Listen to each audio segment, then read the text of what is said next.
Warren Buffett के ऊपर 2000 से भी ज्यादा बुक्स लिखी जा चुकी है, जिसमें वारेन बफेट के कई सारे सीक्रेट्स लिखे हुए हैं। बट इन सारे बुकों में से सिर्फ कुछ ही बुक्स हैं जो बहुत ही सिंपल है, लेकिन ये बहुत ही इंपॉर्टेंट फैक्ट को पॉइंट आउट करती है। देखो, वारेन बफेट के सक्सेस का रीजन सिर्फ ये नहीं है कि वो एक बहुत अच्छे इन्वेस्टर हैं, वो तो है ही, लेकिन उनकी सक्सेस का मेन रीजन ये है कि वो बचपन से एक बहुत अच्छे इन्वेस्टर हैं।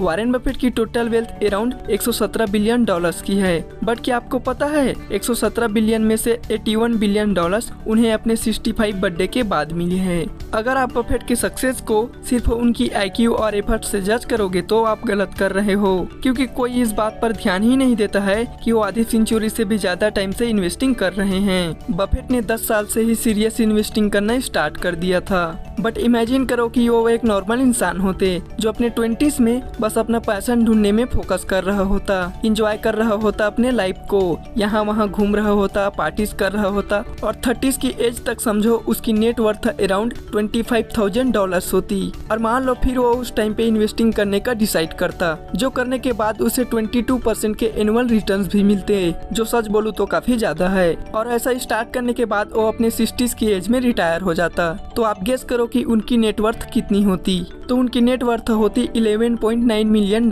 जी हाँ, बस $11.9 million. The psychology of money के ऑथर कहते हैं कि वारेन बफेट की स्किल इन्वेस्टिंग है, बट उनका सीक्रेट टाइम है। देखो, कंपाउंडिंग के बारे में हम थोड़ा बहुत जानते ही हैं, बट उसके रियल पावर को बहुत कम ही रियलाइज कर पाते हैं। लोग कई बार ये तो इमेजिन कर लेते हैं कि मैं इतना पैसा सेव करूंगा तो मुझे 20-30 साल बाद इतने रिटर्न्स मिलेंगे, लेकिन जब वो उसमें कंपाउंडिंग लगाते हैं तो उनका ब्रेन इस बात को अच्छे से एक्सपेक्ट नहीं कर पाता है। इसका रीजन ऑथर बताते हैं कि बिकॉज जनरली लोग जो होते हैं ना, वो लोग लीनियर थिंकिंग करते हैं। जैसे कि मैं आपको कहूँ कि 8+8+8+8+ ऐसे ही 9 बार 8 को प्लस करेंगे तो कितना होगा, तो आप कैलकुलेट करके बता दोगे कि वो 72 होगा, और इसे ही कहते हैं लीनियर थिंकिंग। बट अगर मैं आपसे कहूँ 8 multiply by 8 multiply by 8 multiply by 8 multiply by 8 और ऐसे टोटल 9 बार बोल दूं कि 8 को मल्टीप्लाई करो तो कितना होगा, तो ये चीज सोचते सोचते आपका दिमाग खराब हो जाएगा। इसे शायद आप नॉर्मली अपने ब्रेन से कैलकुलेट न कर पाओ, और इसे ही कहते हैं एक्सपोनेंशियल थिंकिंग। कंपाउंडिंग जो होती है ना, वो एक्सपोनेंशियल थिंकिंग में आती है। अगर आप उसे लीनियर थिंकिंग से ट्रीट करोगे तो आप कभी भी इसके रियल पावर को समझ नहीं पाओगे। कंपाउंडिंग एक बनियन ट्री को प्लांट करने जैसा होता है, जिसमें आपको 1 साल में कोई प्रोग्रेस नहीं दिखेगी, 10 साल में आपको ट्री बड़ा होते हुए दिखेगा, बट 50 साल बाद वो ट्री इतना ज्यादा बड़ा हो जाएगा जितना आप बिलीव ही नहीं कर पाओगे।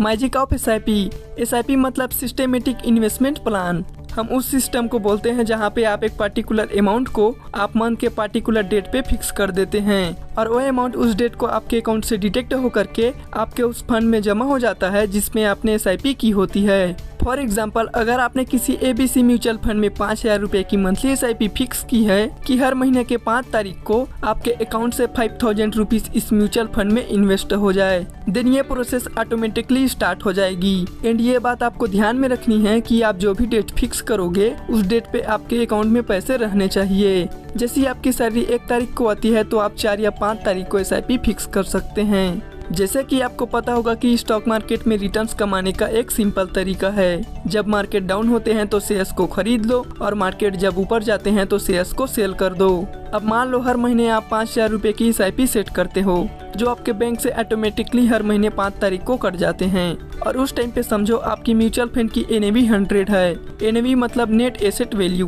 देखो, जैसे कि किसी भी कंपनी के स्टॉक का एक प्राइस होता है, वैसे ही जब हम म्यूचुअल फंड खरीदते हैं तो उसका भी एक प्राइस होता है। NAV के अकॉर्डिंग हमें कुछ यूनिट्स मिलते हैं, मतलब उसका कुछ नेट एसेट वैल्यू होता है, और जैसे ही ये NAV बढ़ने लगता है आपके रिटर्न्स भी बढ़ने लगता है। इसे ध्यान से समझिएगा। अगर आपने 5,000 रुपए इन्वेस्ट करे, उस टाइम पे म्यूचुअल फंड की NAV थी 100, तो उस हिसाब से आपको म्यूचुअल फंड के 50 यूनिट मिलेंगे, मतलब 5,000 डिवाइड बाई 100। और जब कुछ टाइम बाद उस म्यूचुअल फंड की वैल्यू इंक्रीज होती है और उसकी NAV समझो 200 रुपए की हो जाती है, तो उस मंथ में आपको 5,000 रुपीज में 25 यूनिट्स मिलेंगे। मतलब जैसे ही प्राइस इंक्रीज होता है तो आप ऑटोमेटिकली कम यूनिट्स खरीदते हो, और जैसे ही मार्केट नीचे जाता है तो आप सेम प्राइस में ज्यादा बाई कर लेते हो। हो। फॉर एग्जाम्पल NAV 50 हो जाती है तो 5000 रुपए में तब आप 100 यूनिट्स खरीद लेते हो। तो इसका मतलब यह है कि यहाँ आप बिना मार्केट को प्रेडिक्ट करने की कोशिश किए ऑटोमेटिकली चीजें खरीदते रहते हो, जो चीज आपको कई बार फायदा दे सकती है। For example HDFC small cap fund जो कि 3 अप्रैल 2008 को 10 NAV पर लॉन्च हुआ था। अगर उस टाइम पर आपने इस फंड में 1 लाख रुपया इन्वेस्ट करके भूल जाते तो आप 10 साल बाद 3 अप्रैल 2018 को जब इस फंड की NAV 45 हो चुकी थी, अगर आपने इस टाइम पे सेल कर दिया होता तो आपको अराउंड 40.5 लाख रुपीस मिलते। वहीं अगर दूसरी तरफ आपने इस फंड में 1000 रुपए की SIP इन्वेस्ट करते तो आप टोटल 1,20,000 रुपए इन्वेस्ट कर चुके होते। तो 10 साल बाद इसकी वैल्यू होती 5.6 लाख रुपीस। दोनों ही केस में म्यूचुअल फंड सेम है, टाइम भी सेम है, बस आपने डायरेक्ट 1 लाख रुपए इन्वेस्ट करने के बजाय हर मंथ सिर्फ 1000 रुपए इन्वेस्ट करे और आपको उससे ज्यादा रिटर्न्स मिले। और ये होता है मैजिक SIP का, जहां आप मार्केट को प्रेडिक्ट करने की कोशिश नहीं करते हो, आपके पैसे अपने आप दिए हुए टाइम पे इन्वेस्ट हो जाते हैं। इसलिए SIP बेस्ट ऑप्शन है इन्वेस्टमेंट स्टार्ट करने का। आई होप कि ये वीडियो आपको पसंद आई हो तो प्लीज इस वीडियो को लाइक एंड शेयर जरूर करें। अगर आपको नहीं पता कि कंपाउंडिंग काम कैसे करती है तो राइट वाली वीडियो देखो, और कम एज में ही अमीर बनना है तो लेफ्ट वाली वीडियो देखो। तो मिलते हैं नेक्स्ट वीडियो में। आपका वैल्यूएबल टाइम देने के लिए थैंक यू।